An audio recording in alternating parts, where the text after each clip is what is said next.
అధికారం పోయిందన్న అక్కస్తో బీఆర్ఎస్ నేతలు రాష్ట్రంలో అరాచకాలకు పాల్పడుతున్నట్లు కాంగ్రెస్ నేతలు ఆరోపించారు. అందులో భాగంగా అధికారులపై దాడులకు ప్రజలను ఉసిగొల్పుతున్నట్లు చెప్పారు. ఈ క్రమంలోనే లగచర్లలో కలెక్టర్పై దాడి జరిగిందన్నారు. గత 10 ఏళ్లు అధికారం లేకున్నా కాంగ్రెస్ శాంతియుతంగా పోరాటాలు చేసిందని నేతలు దుర్గాప్రసాద్, రాయల్ నాగేశ్వరరావు, పోట్ల నాగేశ్వరరావు పేర్కొన్నారు.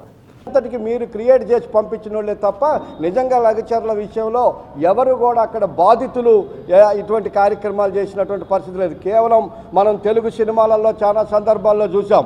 వాళ్ళల్లో కొంతమంది నిజమైనటువంటి అమాయకులు వచ్చి అయ్యా మాకు ఈ నష్టం జరుగుతుందని చెప్పినప్పుడు దాంట్లో కొంతమంది రౌడీ మోకలు ముసుగులేసుకొని వచ్చి ఆ ప్రభుత్వం పైననో వాళ్ళ మీదనో రాళ్ళు వేపించి ఆ విషయాన్నే పక్కదారి పట్టించేటటువంటి అంశాలు మనం సినిమాలో చూసిన మాదిరిగానే లగచర్లలో కూడా ఈ కేటీఆర్కి, హరీష్ రావు లాంటి మరి క్రిమినల్ యాక్టివిటీస్ ఉన్నటువంటి వ్యక్తులు వాళ్ళని ఆ రోజు అక్కడ అటువంటి వాళ్ళని పంపించి ఈ యొక్క అధికారుల మీద తిరుగుబాటు చేసి ప్రభుత్వాన్ని బదనాం చేయటం కోసమే ఆ రోజు ఆ ప్రయత్నం చేశారు. కాబట్టి ఇప్పటికైనా మీ కుటిల విధానాల్ని మానుకొని మీ రాజకీయ విధానాలని ప్రజలకు ఉపయోగపడే విధంగా చేయటం కోసం ప్రయత్నం చేయాలని చెప్పేసి ఇటువంటి పిచ్చి ఆలోచనలు చేస్తే తెలంగాణ ప్రజలు ఇక మీ మాయమాటలు నమ్మి మిమ్మల్ని నమ్మి గతంలో ఉద్యమాలు చేసి ప్రాణాలు కోల్పోయినటువంటి వ్యక్తులుగా ఈరోజు మళ్ళీ అటువంటి కార్యక్రమాలకు రావడానికి ప్రజలు సిద్ధంగా లేరు. మీరు క్రియేట్ చేసేటటువంటి రౌడీలు ఎంతటోళ్ళైనా ఎక్కడి వాళ్ళైనా వాళ్ళ వెనకాల ఎవడున్నా వదిలిపెట్టేదే లేదని మా ప్రభుత్వం ఇప్పటికే ప్రకటించింది.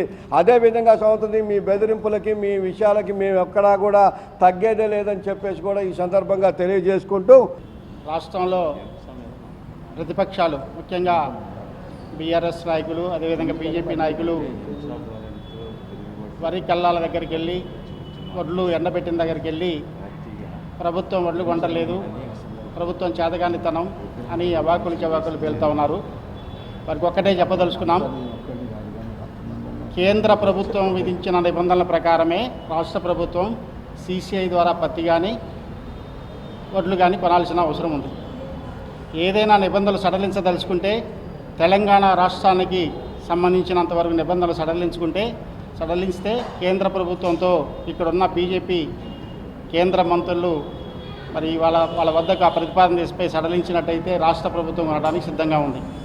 రెండో విషయం అంటే చాలా అదృష్టం, మరి భగవంతుని దయ వల్ల ఈ సంవత్సరం అనేక చిన్ననీటి పారుదల చెరువులు కానివ్వండి, అదేవిధంగా శ్రీరామ్ సాగర్, నాగార్జున సాగర్ లాంటి గోదావరి, కృష్ణా బేసిన్లో ఉన్న ప్రాజెక్టులని మరి నిండుగా